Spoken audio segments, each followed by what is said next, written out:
Oi, galera! Bom, nosso grupo, com este vídeo, tem o objetivo de ensinar, de um modo rápido e fácil, sobre meiose.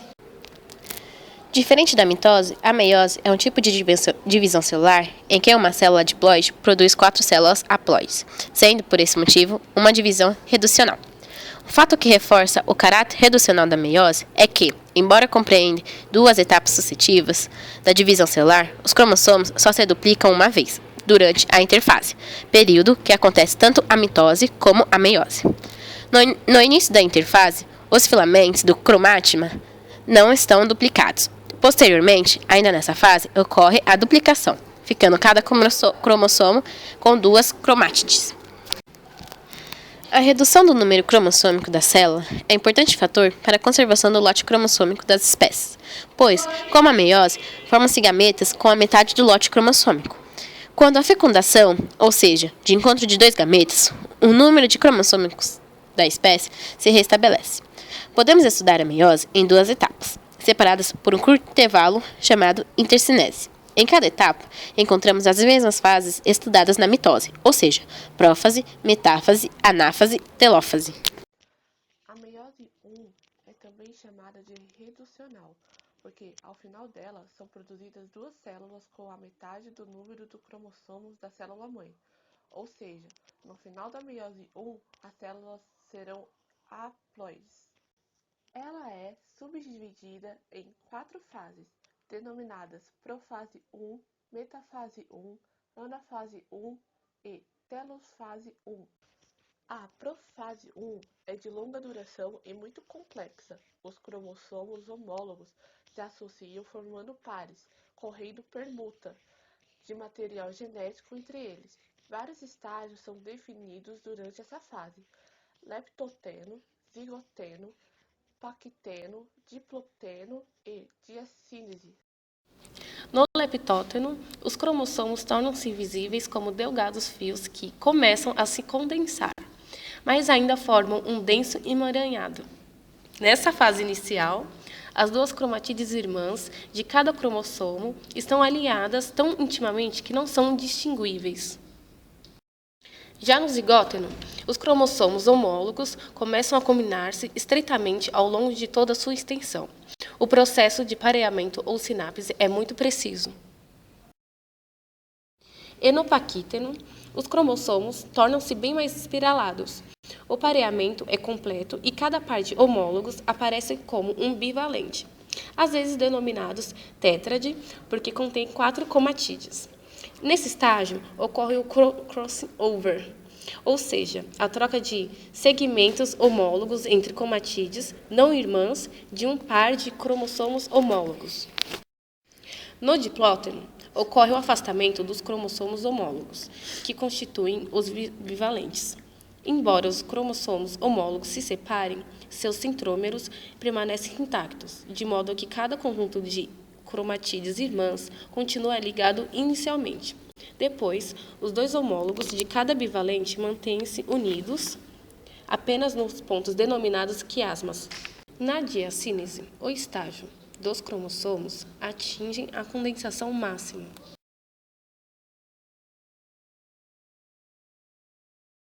Sem o envoltório nuclear, os cromossomos se ligam ao fuso cromático que foi montado durante a prófase 1. O fuso, assim como na mitose, dispõe os cromossomos no meio da célula, formando uma placa equatorial.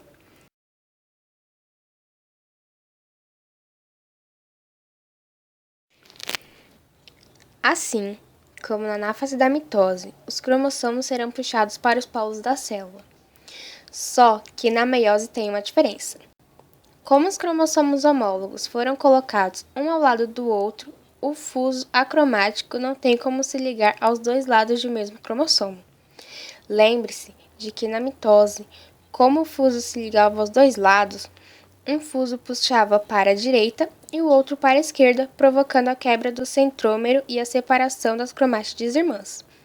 Como na anáfase 1 da meiose, o fuso liga-se a apenas um lado, não ocorrerá a quebra do centrômero.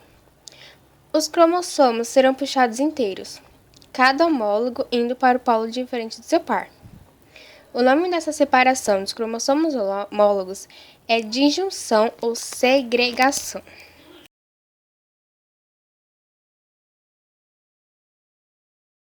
Na telófase 1, os cromossomos homólogos já estão separados nos polos da célula e se condensam parcialmente. O envoltório nuclear se refaz dos dois lados e ocorre a citocinese, que é a divisão do citoplasma.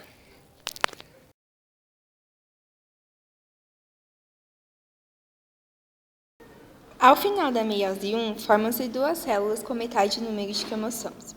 Mas observe que cada cromossomo das duas células filhas são duplos, porque não houve a separação dos cromatídeos na anáfase 1.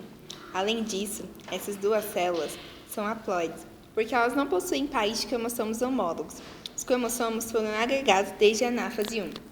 Entre a meiose 1 e a meiose 2, ocorre um pequeno intervalo chamado de intercinese. Nesse intervalo, não ocorre duplicação de DNA.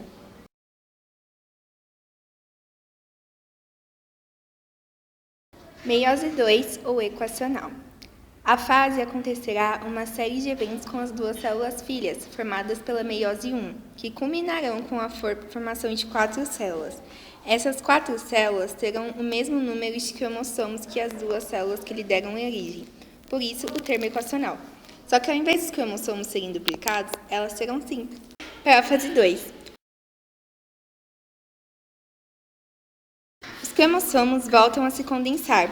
Os centríolos dirigem-se para os polos da célula, formando o fuso acromático e o envoltório nuclear se desfaz.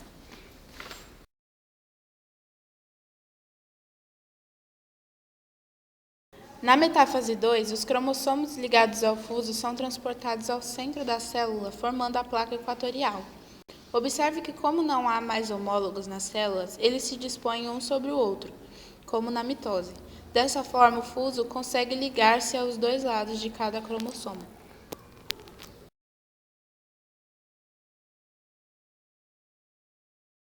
Nessa etapa, devido à atração do fuso em sentidos diferentes, ocorre a quebra do centrômero e as cromátides irmãs são separadas. Após a anáfase 2, ocorre a telófase 2, que é quando o envoltório nuclear se refaz e o citoplasma se divide formando 4 células filhas.